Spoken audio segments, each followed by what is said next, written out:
This is the new Elgato Key Light Mini, a portable bicolor LED panel built for creators and the latest product in Elgato's light panel range. Building on their already popular key light releases, this new LED panel is the smallest of the bunch and also the cheapest, coming in at $89.99 here in the UK. The reduced size of the Mini will be a benefit for many streamers and content creators on the go, as this light can be used at home or outside as it has a built-in battery. But with this light being smaller, we're going to get a lot less brightness compared to Elgato's more expensive lighting panels. And in this video, I'm going to be looking at whether or not this small light will be enough to level up your streaming setup.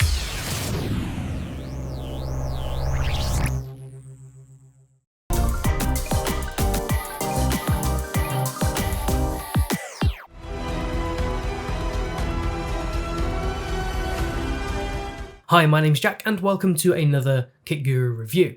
As a better way to show off the Elgato Key Light Mini, I've decided to use it as my main key light for this video. It's off at about a 45° from my face, and I'm touching it right now with my finger, so it's not far away at all. Now I had to take my glasses off for this video, because although this light is a soft light, when I put them on, you can see that it casts quite a harsh shadow on my face here, something to bear in mind for people who wear glasses. I've set the Kelvin value to around 6000 Kelvin and I'm on 75% brightness. The cool thing about this product is that it can be controlled entirely from Elgato's app, so I can control the white balance as quickly as that, as well as the brightness. Now in this image there are a few different lights. I've got the Key Light Mini, which is my main key light, then I've got a lamp behind me, I've got my monitor and my PC. If I turn the lamp off behind me, it'll give you a better idea of how good the key light is on its own. So this is the kind of image you would get if you were using just the Key Light Mini. As I said, the monitor will be giving off a bit of brightness, but not really enough to alter this image. So what do you think? I think the Key Light Mini is actually a really nice soft light and could even be used as my full-time key light, and I don't think anybody would even notice. The Key Light Mini comes in standard Elgato conscious packaging that is 95% plastic free. You'll find everything you need to know about the product from the packaging, and there are some handy use examples on the back as well. Inside the box you get the Key Light Mini, and under this perforated section you'll find a USB-C to A cable, which has a right angle, an odd choice really, and here's why. So the Key Light Mini has a metal backplate, and this enables you to stick it to various metal objects. The problem with the 90° cable is that if you wanted to use the light powered via USB and stick it to something at the same time, you're not going to be able to, or you will be able to, but because this will now offset it slightly from the surface, you're not going to get a strong magnetic connection. I don't know why Elgato didn't just opt for a standard normal USB cable. I guess this looks a little bit tidier and you can tuck it behind the light and down the side of a light stand and it looks nice, but as I said, if you want to use this magnetically and use the power at the same time from the USB cable, then you may need to use a different kind of USB cable so that you can actually fix this flush to the surface. And finally, in the box you get a quick start guide and a safety leaflet.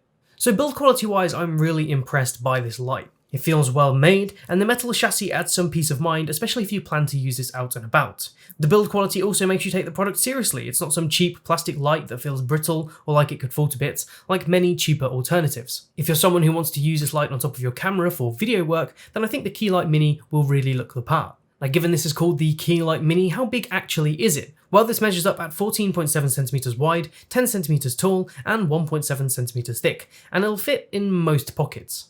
It has a really nice weight to it as well, weighing around 300 grams, certainly not super heavy, but you'll definitely notice it if it's on top of your camera and you want to vlog with it or something like that. This light does feature a 1/4" mount at the bottom, so you can put this on a light stand, which is exactly how I have it now. This is also a metal mount as well, so you shouldn't have to worry about the threads wearing out. I must admit though, I'd have liked to have seen another 1/4" thread on the right hand side of the product. There's just a complete empty space here, and this could have been nice to mount the light vertically. And as I mentioned earlier, this is magnetic, so if you don't have a light stand, you can mount this to various metal objects.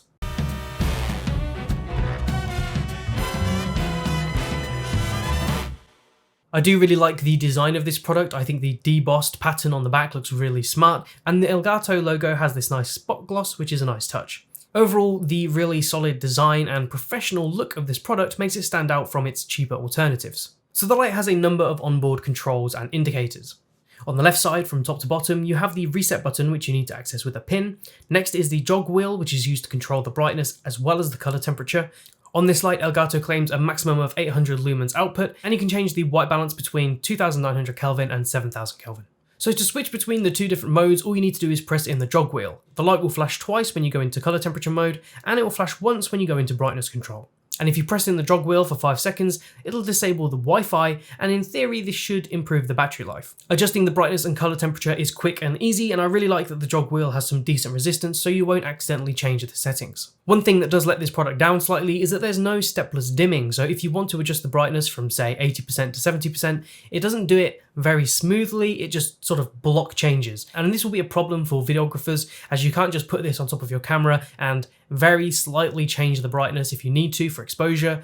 You will see a visual light change. But even if you're a streamer and you want to slightly reduce the brightness or increase it, and you don't want it to be too obvious in a stream, unfortunately I don't think that's going to be possible with this light. The good news though is that in the app you can adjust the brightness and get a little less of an abrupt change. But there still will be a slightly obvious brightness change, so that's something to bear in mind for streamers and videographers. So underneath the jog wheel you have the power button, and you just hold this to power on or turn off the key light. Then you have the USB-C port for either charging or running the light on constant power. The light does support fast charging and will charge completely in 60 minutes. That's actually fantastic, because for anybody who wants to use this light, the one thing that bugs me as someone that makes this kind of content is lights that just take ages and ages and ages to charge, and you end up spending more time waiting for stuff to charge than actually using stuff. So the fact that this charges so quickly is a real benefit. So what kind of battery have we got in this light? Well, this has a 4000 mAh battery, which should last around 4 hours at 50%. Now I tested this light at 100% brightness to see how long it would last, and it only lasted 1 hour and 27 minutes, and that was with Wi-Fi on. So if I was using this at 50% brightness, you'd expect around 3 hours with Wi-Fi on, which is a lot less than what Elgato claims. You may save a little bit of battery if you turn the Wi-Fi off,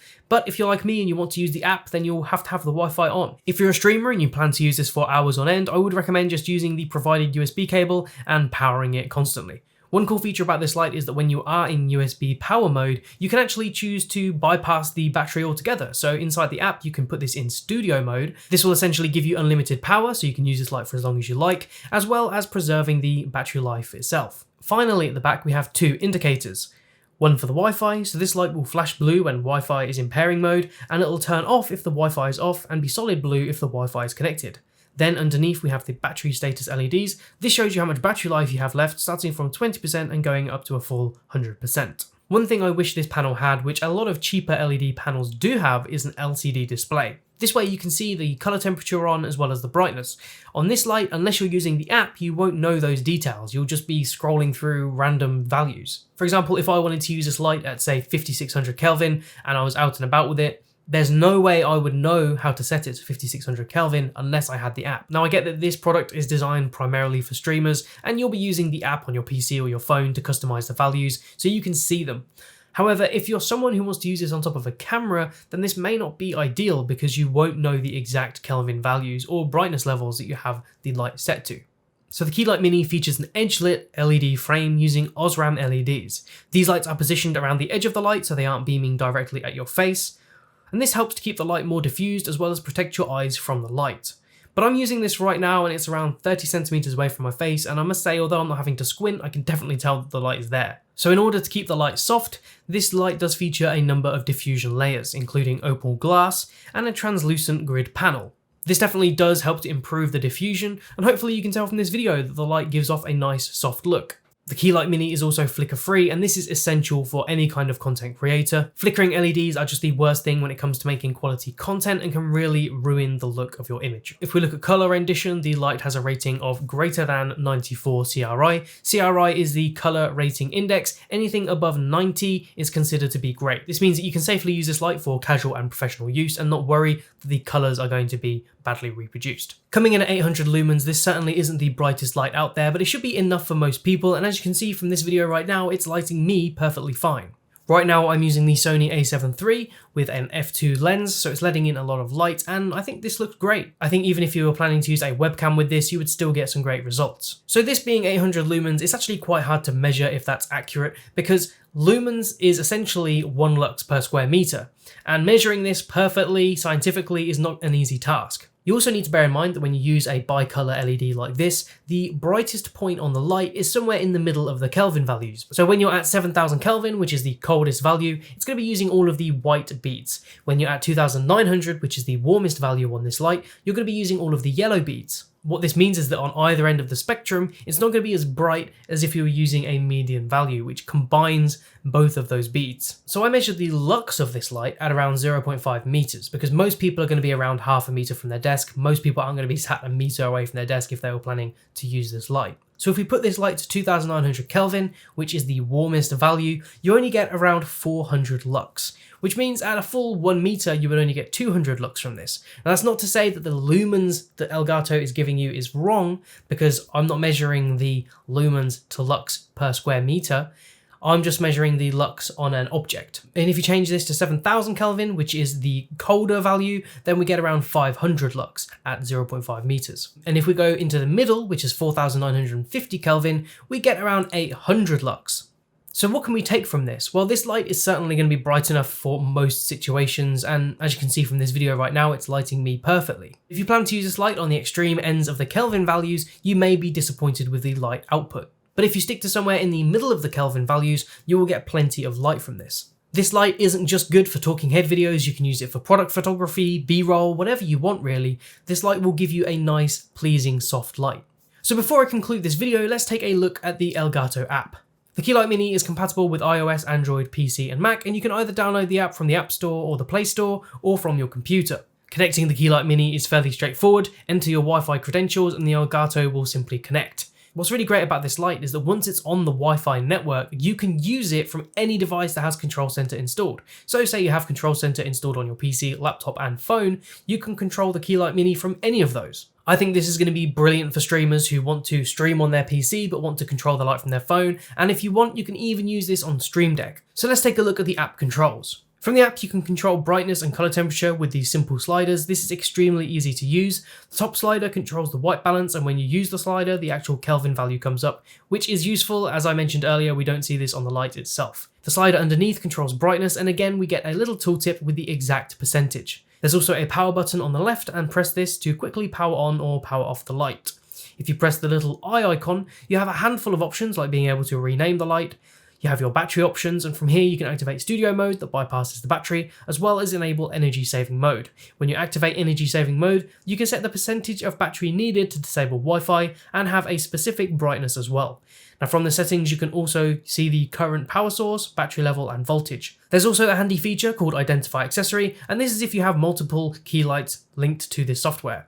This will essentially make your key light blink so you know which one it is that you're using. Then finally, you have the hide accessory so it doesn't come up on the list. Overall, the app is as simple as it gets, offering an extremely clean UI and great ways to customize the light. I've also had no issues whatsoever with the app freezing or any kind of weird problems with the light. It's been absolutely flawless. And that brings me to the end of the video. So what do I think overall of the Key Light Mini? Well, I think it does offer extremely flattering soft light, something that is desirable for many streamers and content creators, and often isn't possible without a huge softbox. The app control is a great feature, meaning you can control this pretty much any way you like, as well as the studio mode that enables you to power this for as long as you need without worrying about the battery running out. I love the fact that this light is small and portable and can be used either at home or on the go. And although this light isn't the brightest of Elgato's LED panel family, it certainly gives off enough light to be used as a main key light in videos like this. So for the $89.99 price point, I recommend this. I think it's actually a really good, powerful little light. It's a bit of a shame that the battery life comes in a bit lower than what is advertised, but I think most people will be using this on power anyway. And that's it for my review of the Elgato Key Light Mini. If you enjoyed this video, be sure to leave a like. It really helps out the Kit Guru channel. If you want to see more Kit Guru reviews, be sure to subscribe and hit that bell icon as well, and you'll be notified when Kit Guru uploads another video. If you want to pick up some cool merch, the links are down below in the description, and you can support us on Patreon as well. If you want to keep up to date with the latest tech news, be sure to follow us on social media. My name's Jack, you've been watching Kit Guru, and I'll see you in the next one.